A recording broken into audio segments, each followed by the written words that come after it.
If you want to support the channel, be sure to like, subscribe, and turn on notifications. Thank you.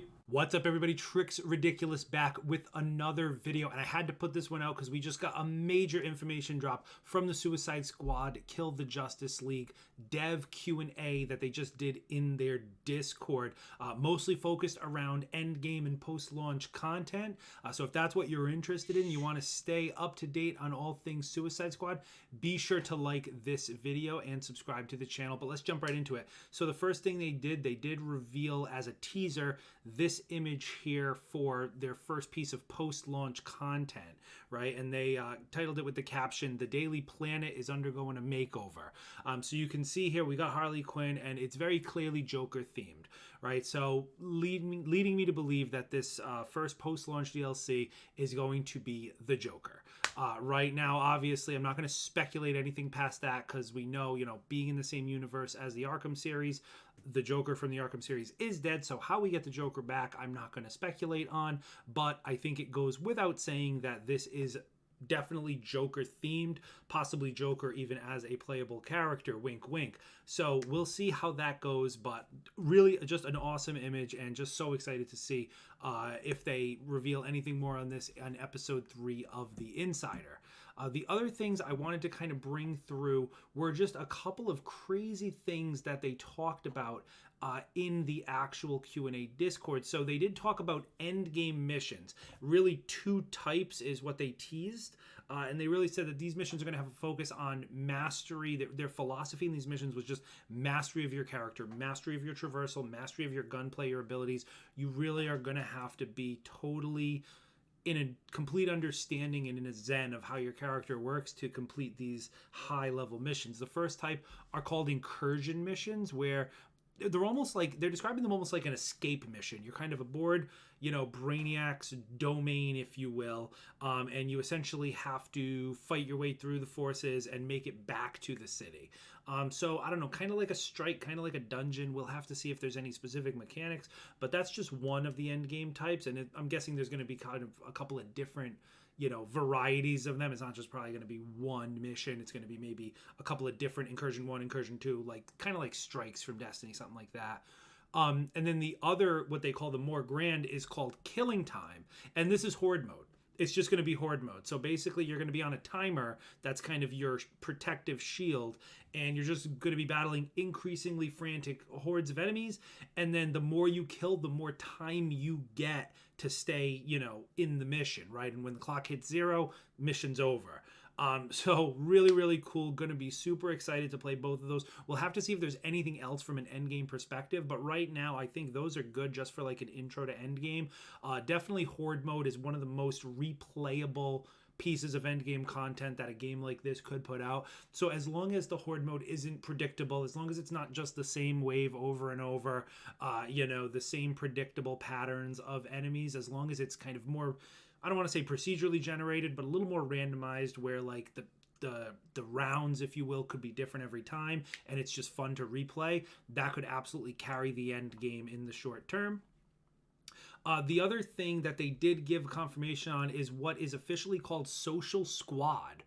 So what that is, we kind of got the tease on this from Lejeune, but basically this is the feature where if you're playing alone and you're not planning on filling up your squad with human members, you can replace those members with other players' loadouts from really anywhere. Originally, we thought it was just going to be your friends, but it doesn't even have to be. You can literally go to the global leaderboards and you can look at the #1 highest score player in the world and grab that player and put them in your party. It's absolutely insane, right? And then they're going to play as that person's actual build and loadout as an NPC in your game. Or, like they mentioned, you could use your favorite streamer or YouTuber, wink, wink.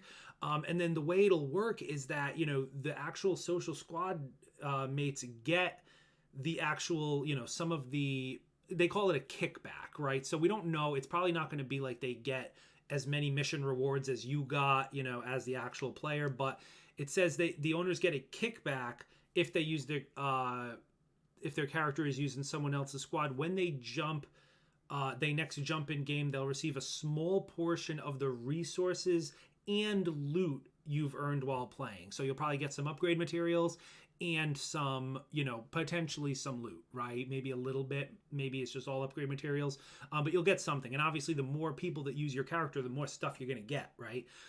So really, really cool. That's going to be an absolutely awesome social feature. And then the other thing that's absolutely enormous is one of my favorite things that they mentioned. It's a little further up. Let me find it.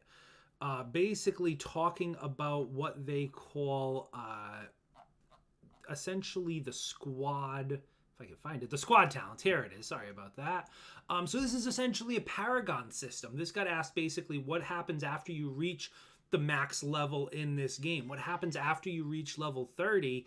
Is there anything else to unlock? Do you just focus on gear? Well, the way it'll work is you'll start to earn talent points towards your squad talents. So if you've played any other game that has like a paragon system like Diablo or some type of post max level progression system, it's going to be pretty similar to that. You're going to get essentially small bonuses that you can level up infinitely. They're saying there's literally no limit.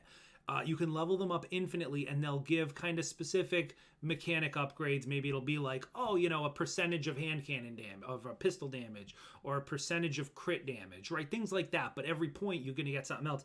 And these go across your whole squad, right? So essentially, all of your characters are going to get this bonus, even DLC characters. If you're like an extremely high squad talent level, and then the first DLC character, the Joker, comes out, and then you start playing as him with a high squad level, he's going to be OP right from the start. You're going to blast through things. So really, really cool. It's just good to see something like this. Not that I expect that these talent points are going to be like overly make or break, right? Someone who has like a pretty high one versus someone who has a not so high one. It's, gameplay and your loot is probably going to matter a lot more. But what's nice about this is just having a system where your playtime is respected. That's the biggest thing for me. So, when you hit that level 30, and then if there was nothing to get afterwards, you would kind of feel like, I'm kind of chasing loot. Maybe I get something good, maybe I don't. I feel like if I don't, I kind of maybe wasted my time. But with this case, you're never really wasting your time in game, because even if you don't get loot that you want, you're gonna get some squad talents. So you've got something to show for your time no matter what. So those are just, it's crazy that we're getting some confirmation on some of this stuff right now, but just wanted to kind of throw this video together quickly. Those are some of the just right off the bat end game pieces. So the squad talents, the squad social friends feature, a little bit about some of the end game horde mode, and then kind of that incursion mission type, and then the DLC gonna be the Joker themed on the Daily Planet. So really excited. I hope we see more during episode 3 of The Insider, but I just wanted to share this information with everybody, keep you all up to date if you haven't seen it. But that is it for me, guys. Again, like the video, be sure to subscribe if you're new to the channel, want to stay updated on Suicide Squad. I'll see you guys in the next one.